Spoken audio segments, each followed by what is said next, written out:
Hey guys, so I wanted to do a quick update. I haven't had a day off in a long time.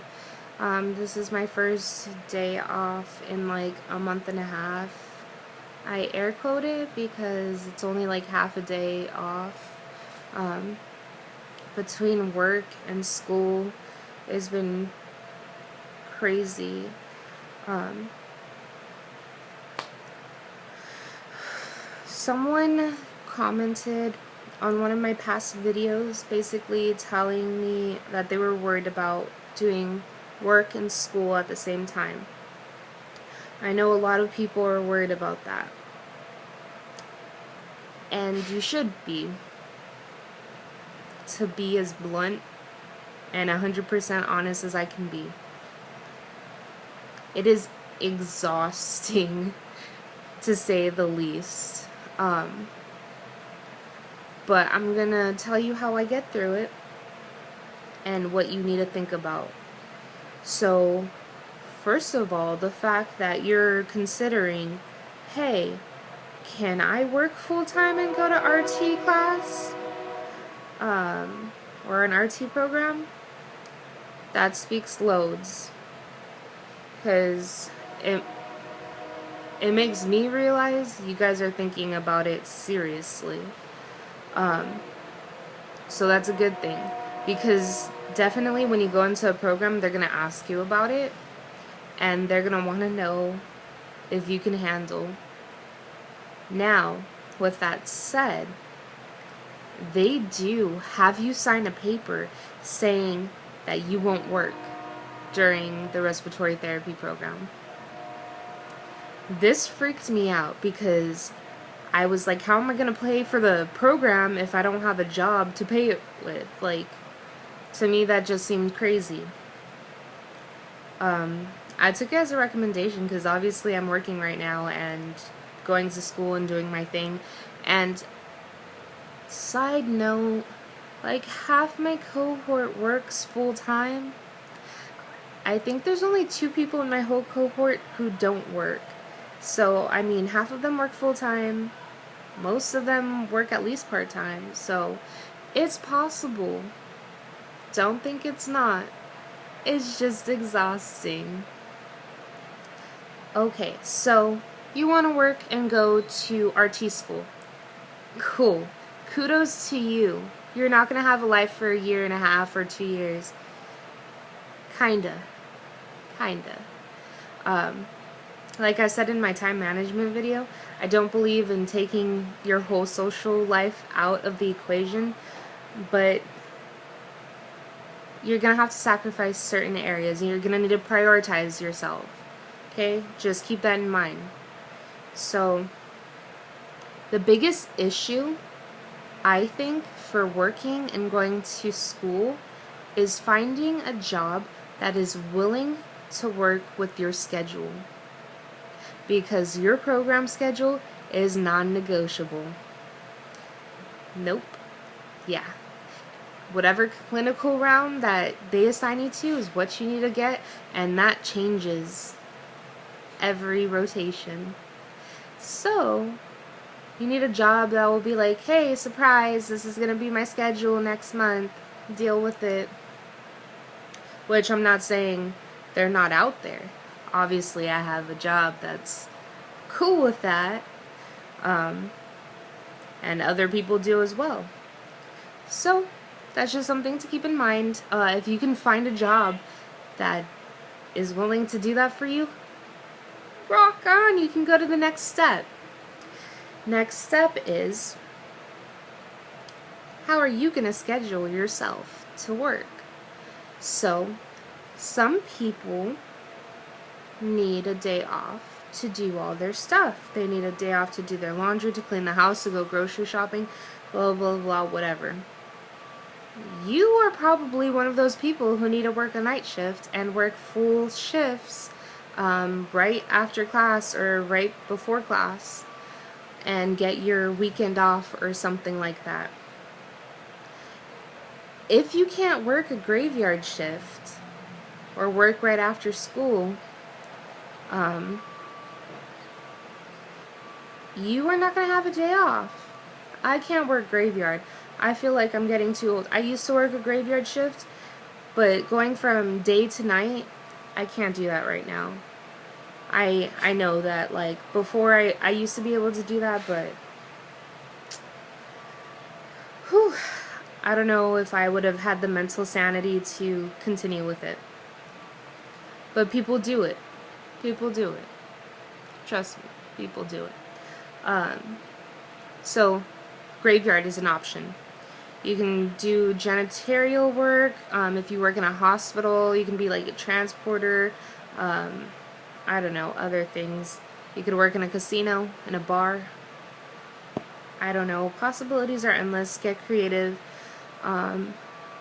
If you're like me and you can't do that, you're gonna have to work after school, like almost every day, and then probably on the weekends. So, of course, I need to work weekends, so instantly, days off are gone. Weekdays, school, weekends, work, all day. And then I have to work on weekdays too to make the hours, you know. Being full-time, I think it's like 32 to 40 hours, something like that, or 36 to 40 hours. I don't know. But yeah, it gets crazy. So you need to figure out which one of those work for you, and just do it. It's a hard, sad truth that you kind of just need to suck it up and do it. As far as balancing that with studying, if you can get a job that lets you study on the job, you're good to go.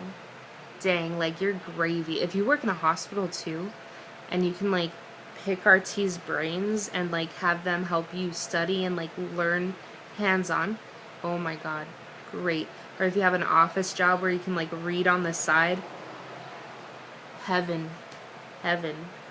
If not, he made your life that much harder. So keep that in mind. You know, try to be a receptionist, or I work in car sales, so, well, I work in the business development center, so I work in the office, so I can take my breaks and do computer stuff and read my chapters and go over flashcards and do what I need to do. So that helped me a lot. I mean, of course, I can't always do that because it gets crazy. But if you can find that, that really will help. What else can I say? I can't speak much on family matters as far as having children. But know that it's going to be hard. It's going to be really hard. If you're working full-time and going to school full-time, you're not going to see your family as much. You're not going to see your spouse as much, or your significant other, or whoever. You're just not. You're going to be feeling like you're never home. Ever. And you're going to feel exhausted. My best advice to you is just hold on. Hold through. Because this only lasts like a year or two. And then you can have a better life for you and your family, or whoever is involved in your life. You know, I feel sad sometimes when I can't see my dad or my mom or my sisters, and it just happens. Or if I can't see a friend, it hurts, you know, and you're like, I'm missing out on so much, but in the end, you have to know what your goal is and just hyper focus on it, because you can do it. There's no limitations to what you can do. You put your own limitations on yourself, you know?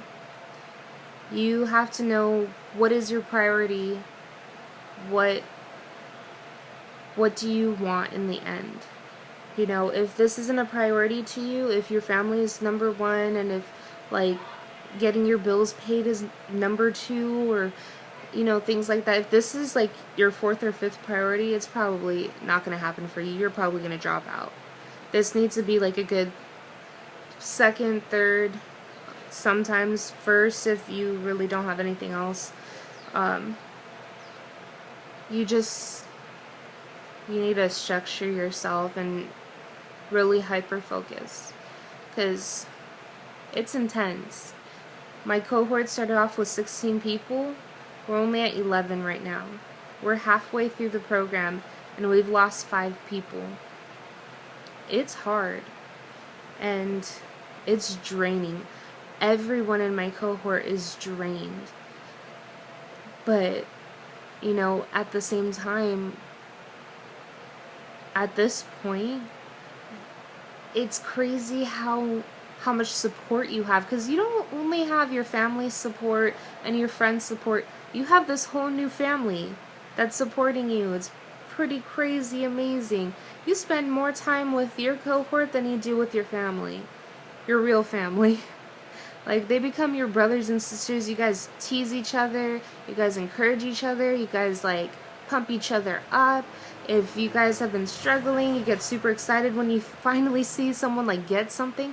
It's an amazing feeling, and it's like nothing else I've experienced. It's cool. I mean, I went to school for psychology and for business, and like I never found something like this. It's an amazing feeling to have that support. What else can I say? I don't know. Like I said in my time management video, I don't believe in like cutting out everything in your life. You need to have your social time. You need to go out. You need to practice self-love and self-care. You know, I go out with my friends every once in a while, like after work, on the weekends. You know, like I'll get out of work at like 9 o'clock or something on the weekend, and I'll still go out to the bar and have a drink with a friend, or go out to dinner, to maintain those friendships and to maintain my sanity. Because if I didn't do that, I would go crazy. And you guys can do it. You know, you don't have to spend hours and hours with people. You know, taking time to just have dinner with someone for like 15-20 minutes, or like just grabbing a quick cup of coffee or something on your break in between like classes, or in between like on your break for work or something like that. That goes a long way. A little goes a long way. Just like taking those breaks for a little nap when you only had a couple hours of sleep, that goes a long way.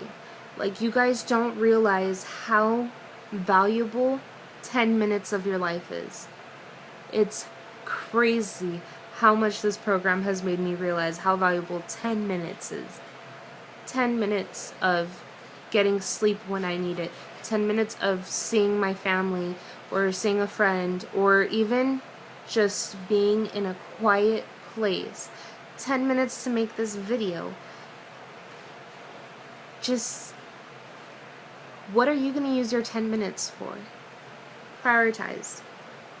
You know, wake up extra early, go to the gym, do what you need to do early on, get the homework done in the morning before class, go to work, after work, go see who you need to see for a couple minutes, come home, sleep. Don't oversleep. You only have 24 hours in a day. Everyone only has 24 hours in a day. How are you going to use that time? Other people use it differently than you might. They might accomplish more, they might accomplish less. Just think about that, I guess. Anyway, that I'm gonna cut it off here because I feel like I'm just rambling on, and it's probably because of sleep deprivation, but I hope I got a point across to you. It is possible. You can do it. Just set your mind to it. I think that's a song. I don't know. But bye!